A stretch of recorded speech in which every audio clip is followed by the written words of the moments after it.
العليم وقال رسول الله صلى الله عليه وسلم إنما الأعمال بالنيات وإنما لكل امرئ ما نوى. புகழ் அனைத்தும் ஏக இறைவன் அல்லாஹ் ஒருவனுக்கே உரித்தாகட்டும். சாந்தியும் சமாதானமும் உலகத்தில் உள்ள அனைத்து மக்களின் மீதும் உண்டாகட்டும். ஆமீன். மாஷா அல்லாஹ், உங்களை சந்தித்ததில் பெரிய சந்தோஷம். மாஷா அல்லாஹ், இந்த பள்ளிக்கூடம் ஒரு சிறந்த முறையில் வளர்ச்சி அடையணும் அப்படிங்கிறத வாழ்த்துக்களையும் என்னுடைய துவாக்களையும் நான் செய்து கொள்கிறேன். ஒரு சமுதாயத்தினுடைய வளர்ச்சியில் மிக முக்கியமான ஒரு பகுதி அப்படிங்கிறது இந்த குழந்தை வளர்ப்பு தான். நெக்ஸ்ட் ஜெனரேஷனை உருவாக்குறது தான்.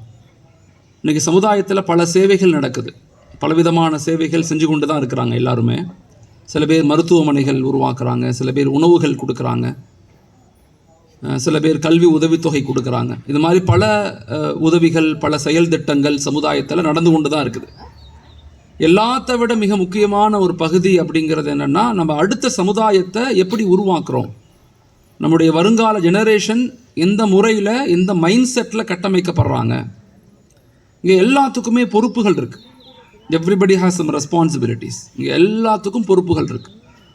அந்தந்த சமுதாயம், அந்தந்த மக்கள் தன் பொறுப்புகளை உணர்ந்து நெக்ஸ்ட் ஜெனரேஷனை இப்படித்தான் உருவாக்கணும், ஒரு இலக்குள்ள, நீண்ட இலக்குள்ள, சமூக பொறுப்புள்ள, நல்ல கல்வி ஆளுமையுள்ள சமுதாயத்தை உருவாக்க வேண்டிய மிகப்பெரிய ஒரு பேர்டன், மிகப்பெரிய பொறுப்பு நமக்கு இருக்குது, ரெஸ்பான்சிபிலிட்டி இருக்குது. அது பேர்டனாக நம்ம ஃபீல் பண்ணாமல் அதை ஒரு பொறுப்பாக நம்ம எப்படி உருவாக்கணும்.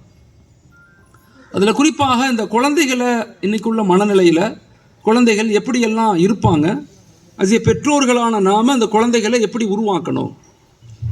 எல்லா தாய் தந்தை எல்லாத்துக்குமே தன் குழந்தை ஒரு பெரிய லெவலில் வரணும், ஒரு வெற்றியாளனாக இருக்கணும், பெரிய சக்ஸஸ் ரேஷியோவில் இருக்கணும், என் பேர் சொல்லக்கூடிய குழந்தையாக இருக்கணும் அப்படிங்கிறத ஒரு ஆணும் ஆசைப்படுவாங்க, ஒரு பெண்ணும் ஆசைப்படுவாங்க. ஆனால் அந்த மனநிலைகளை அந்த குழந்தைகளுக்கு நம்ம சிறு வயதிலிருந்து எப்படி கொடுக்கணும் அப்படிங்கிறதா மிக முக்கியமான விஷயம். ஆண்களை விட இதில் பெண்களுக்கு தான் அதிக முக்கியத்துவம் இருக்குது. ஒரு பெண்ணுடைய மடிதான் ஒரு குழந்தையினுடைய முதல் பள்ளிக்கூடமாக இருக்குது. அந்த பெண்ணுடைய வளர்ப்பு தான், அந்த பெண்ணுடைய பயிற்றுவித்தல் தான் ஒரு குழந்தை சமுதாயத்தினுடைய நெக்ஸ்ட் ஜெனரேஷனுடைய மிக முக்கியமான ஒரு பொறுப்பு. ஒரு குழந்தையை உருவாக்கணும் அப்படின்னு சொன்னால் அதுக்கு ரெண்டு கண்களாக இருக்கிறவங்க, ஒன்று டீச்சர்ஸ், இன்னொன்று பேரண்ட். டீச்சர்ஸும் பேரண்ட்டும் சேர்ந்து தான் ஒரு மாணவ சமுதாயத்தை சிறந்த மாணவ சமுதாயமாக உருவாக்க முடியும். ஸோ எப்படி உருவாக்கலாம்? உருவாக்குறதுக்கு முன்பதாக என்ன ப்ராப்ளம்ஸை இந்த குழந்தைங்க சந்திக்கிறாங்க. ஆய்வுகள் என்ன சொல்லுதுன்னா, அடுத்த 20 வருஷம் அல்லது அடுத்த 10 வருஷம் 20 வருஷத்துக்குள்ள குழந்தைகளுடைய மனநிலைகள், அவர்களுடைய நிலைகள், சுச்சுவேஷன்ஸ் எல்லாம் எப்படி இருக்கும் அப்படின்னா, 4 விதமான ப்ராப்ளத்தை இந்த குழந்தைகள் சந்திக்கிறாங்க இன்றைக்கி சமுதாயத்தில். இதை பெற்றோர்கள் கொஞ்சம் நல்லா கவனித்து, டீச்சர்ஸ் கொஞ்சம் கவனம் எடுத்து அந்த குழந்தைகளை உருவாக்க முயற்சிக்கணும். ஒன்று, அந்த குழந்தைகளுக்கு மத்தியில் இருக்கக்கூடிய மிகப்பெரிய ப்ராப்ளம் கல்ச்சரல் டிக்ளைன்னு சொல்கிறாங்க. கலாச்சார சீர்கேடு இன்றைக்கி அதிகரித்து கொண்டே இருக்குது. அவங்க முடிவெட்டுறது, அவங்க போடுற ட்ரெஸ்ஸு, அவங்க பார்க்குற படங்கள், அவங்க யூஸ் பண்ணுற கேஜெட்ஸு, அவங்க பார்க்குற சீரியல்ஸ், நெட்ஃப்ளிக்ஸில் ப்ரைமில் பார்க்கக்கூடிய அந்த சீரியல்ஸு, இது எல்லாமே ஒரு விதமான கலாச்சார மாற்றத்தை சமுதாயத்தில் கொடுத்து கொண்டே இருக்குது. நம்ம தெரிஞ்சோ தெரியாமலோ அந்த குழந்தைங்க அதில் மாட்டிக்கொள்கிறாங்க. அப்போ கல்ச்சரலி டிக்ளைன் ஆகிறாங்க. நம்ம சொல்கிறத அவங்க அண்டர்ஸ்டாண்ட் பண்ண முடியாது. ரெண்டாவது ப்ராப்ளம் இருக்குது பிஹேவியரிசம். குழந்தைகளுடைய அணுகுமுறை, குழந்தைகளுடைய குணநலங்களில் பெரிய மாற்றங்கள் ஏற்படுது. முன்னாடியெல்லாம் நல்லா யோசிச்சு பாருங்கள், நம்ம சின்ன பிள்ளையாக இருக்கும் போதெல்லாம் அம்மா, அத்தா, அப்பா நம்ம எதாவது சொன்னாங்கன்னா நம்ம வாட்டுன்னு கேட்போம், வாட் என்னன்னு கேட்போம். ஆனால் இன்றைக்கி உள்ள குழந்தைகள்கிட்ட ஏதாவது நம்ம சொன்னால் ஒய்ன்னு தான் கேட்பாங்க.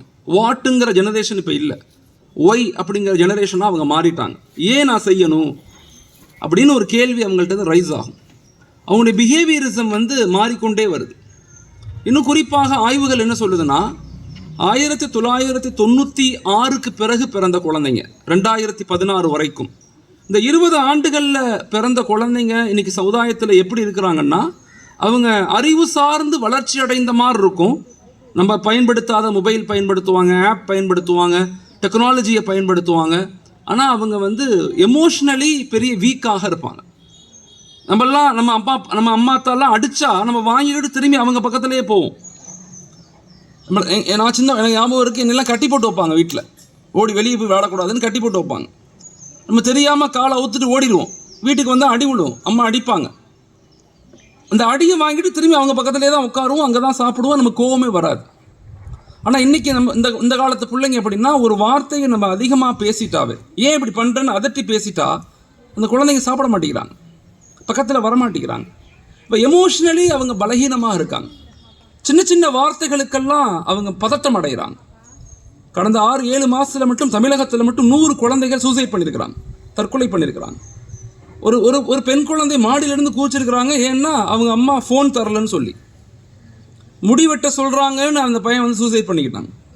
இதெல்லாம் ஸ்கூல் படிக்கிற பிள்ளைங்க, காலேஜ் படிக்கக்கூடிய பிள்ளைங்க இல்லை, ஸ்கூலில் படிக்கக்கூடிய பிள்ளைங்க. இப்போ எமோஷ்னலி அவங்க வீக்காக இருக்காங்க. அப்போ அவங்களுடைய பிஹேவியரிசத்தை எப்படி நம்ம அணுகணும்? சமுதாய வளர்ச்சி அடையணும், சமுதாயம் முன்னேறணும்னு இன்றைக்கி எல்லாருமே ஆசைப்படுறோம். ஆனால் மாற்றம் எங்கேருந்து வரணும்னா நம்ம குடும்பத்திலிருந்து ஏற்படணும். ஒரு தனி மனிதனுடைய வளர்ச்சி தான் ஒரு ஃபேமிலியுடைய வளர்ச்சி. பல ஃபேமிலியுடைய வளர்ச்சி தான் ஒரு மஹல்லாவுடைய வளர்ச்சி. பல மஹல்லாக்களுடைய வளர்ச்சி தான் ஒரு ஊரினுடைய வளர்ச்சி. பல ஊரினுடைய வளர்ச்சி தான் ஒரு மாநிலம். பல மாநிலத்தின் வளர்ச்சி தான் நாடு. நாட்டினுடைய வளர்ச்சி தான் சமூக மாற்றம். இப்படித்தான் சமூக மாற்றம் அடையும். வெறுமனே சும்மா எல்லாரும் பயான் பேசினா சமூக மாற்றம் அடையாது. எல்லாரும் சேர்ந்து பேசுகிறோம், நோன்பு வைக்கிறோம், 2 ரக்காயத்து தொழுகிறோம், உடனே சமூகம் மாறாது. எல்லாருமே பாடுபடணும், முயற்சிக்கணும். அந்த முயற்சி எங்கேருந்து ஆரம்பிக்கணும்? நம்ம வீடுகள்லேருந்து ஆரம்பிக்கணும். நம்மள்கிட்ட இருந்து முதல்ல ஆரம்பிக்கணும். நம்மள்கிட்ட இருந்து. Everybody wants to change the world, but nobody wants to changes. எல்லாத்தையும் மாற்ற நினைக்கிறோம், நாம் மாற மாட்டேங்கிறோம். நாம் மாறாத வரைக்கும் எதையுமே மாற்ற முடியாது. நம்ம இந்த உலகத்தில் வாழ்ந்தோங்கிறதுக்கு ஒரு மிகப்பெரிய அத்தாட்சி நம்ம பிள்ளைங்க தான். இப்போ நான் மௌத்தா போனால் என்னை பற்றி யாரும் பெருசாக பேச மாட்டாங்க. ஆனால் நம்ம வாழ்ந்ததுக்கு அத்தாட்சி நம்ம குழந்தைங்க. ஆனால் அந்த குழந்தைகளை சரியாக உருவாக்கணுமா? ஒரு இலக்குகளோடு உருவாக்கணுமா? ஒரு விஷனோடு உருவாக்கணுமா? என்னிடத்துல 3 குழந்தை இருக்குது. என் குழந்தை ஒன்று டாக்டர் ஆக்கணும், ஒன்று ஆலிமாக்கணும், ஒன்று ஜட்ஜ் ஆக்கணும் அப்படிங்கிற உணர்வுகளில் அந்த குழந்தைகளை பார்க்குறோமானா இல்லை. இன்றைக்கி சுய சுதந்திரம் அதிகமாகிருச்சு, ஆணுக்கும் சரி பெண்ணுக்கும் சரி. வீட்டுக்கு போனால் அத்தாவுக்கு தனி ஃபோன், தனி சுதந்திரம். அம்மாவுக்கு தனி ஃபோன், தனி சுதந்திரம். சுதந்திரத்தில் என்னை கஷ்டப்படுத்தாத, என்னை ஃப்ரீயாக விடு அப்படிங்கிற மனநிலை இன்றைக்கி பெற்றோர்களுக்கு ஏற்பட்டுருச்சு. இதை ரொம்ப ஆழமாக நம்ம யோசிக்கணும். நம்ம சாதாரணமாக இதை நினைக்கிறோம். இதான் பெரிய பாதிப்பே அங்கே தான். ஒவ்வொரு பெற்றோர்களும் டீச்சர்ஸும் குழந்தைகள் மீது ஒரு கவனம் இருக்கணும், ஒரு ஃபோக்கஸ் இருக்கணும். அவங்கள கண்காணிச்சுக்கிட்டே இருக்கணும். அவங்க மேலே ஒரு பார்வை நமக்கு இருக்கணும். அந்த கவனம் எல்லா நிலையிலும் இருக்கணும். அங்கே படிக்கும்போது, நம்ம தொழுகும்போது எத்தனை பெற்றோர் நாம் மனதில் கை வச்சு பாருங்கள், குழந்தைகளுக்காக டெய்லி துவா செய்கிறோம், பேர் சொல்லி துவா செய்கிறோம். நம்ம பிள்ளைங்க தான், நம்ம பெற்றெடுத்த பிள்ளைங்க தான். நம்ம அவங்கள என்ன அளவுக்கு நம்ம கவனமாக பார்க்குறோம். இப்போ பிஹேவியரிசம் மாறுது குழந்தைகள்கிட்ட. அதே மாதிரி ஆட்டிடியூட், அவங்களுடைய அணுகுமுறை எல்லாமே சேஞ்ச் ஆகுது. அது மாதிரி ஸ்ட்ரெஸ், மன அழுத்தம் குழந்தைகளுக்கு. அப்போ இதெல்லாம் ப்ராப்ளம்ஸ். இப்போ இதை எப்படி சரி செய்யணும்? இது எப்படி நம்ம பிரச்சனைகளை எப்படி தீர்வு ஆக்கணும்? பிரச்சனைகள் இருக்கத்தான் செய்யும். அதுக்கு என்ன தீர்வுங்கிறத நம்ம யோசிக்கணும். வாட் இஸ் த ரெமெடிஸ், என்ன தீர்வு அப்படிங்கிறத பெற்றோர்கள் யோசிக்கணும். அதை யோசித்து செயல்படுத்தினா தான் மாற்றங்களை உருவாக்க முடியும். குழந்தை வளர்ப்பு அப்படிங்கிறது 4 ஸ்டேஜில் குழந்தைகளை நம்ம உருவாக்கணும். 4 ஸ்டேஜாக குழந்தைகளுடைய லைஃப்பை பிரிச்சுக்கணும். முதல் ஸ்டேஜ் அப்படிங்கிறது ஒரு பெற்றோருடைய முக்கியமான ஸ்டேஜ். அது ஒரு குழந்தை பிறந்து 6 மாதத்துலேருந்து 6 வயசுக்குள்ளே, ஒரு குழந்தை பிறந்து 6 மாதத்துலேருந்து 6 வயசுக்குள்ளே ஒரு பெற்றோர்கள் அஸ் எ பாசிட்டிவ் ரோல் மாடலில் இருக்கணும். அந்த குழந்தைகள்கிட்ட அஸ் எ பாசிட்டிவ் ரோல் மாடல்னால் ஒரு முன்மாதிரியான பெற்றோர்களாக இருக்கணும். அந்த ஏஜில் ஒரு குழந்தைக்கு குழந்தையினுடைய நியூரான்ஸ், குழந்தையினுடைய தலையில் எல்லாத்துக்குமே நியூரான்ஸ்னு ஒரு பகுதி இருக்கும். மனிதனுடைய மூளை 3 பகுதியாக இருக்கும். அதில் அந்த உச்சி பகுதிக்கு பேர் நியூரான்ஸ். அங்கே தான் செல்கள் உருவாகும்.